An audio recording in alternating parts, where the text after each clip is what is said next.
Russian engineers have developed an electric tractor.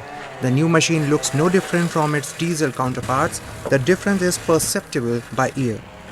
The machine is equipped with an impressive battery compartment. It lasts for about 8 hours of operation, after which a 6-hour recharging is mandatory. У нас зарядное устройство, оно идет в комплекте с машиной, то есть машина ставится, так скажем, к ближайшему источнику питания, то есть как любая розетка, и подсоединяется, то есть разъем просто соединили, и машина заряжается.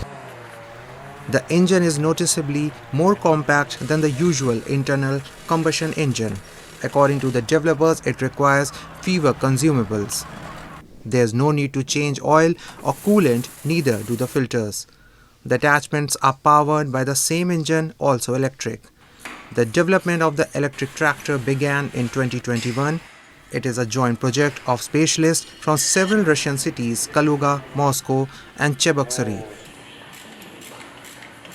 За 3 года эксплуатация этого трактора дешевле на 1 миллион рублей, чем ее же дизельная версия.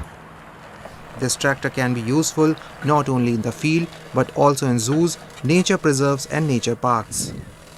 Mass production of the Russian electric tractor may start as early as this year.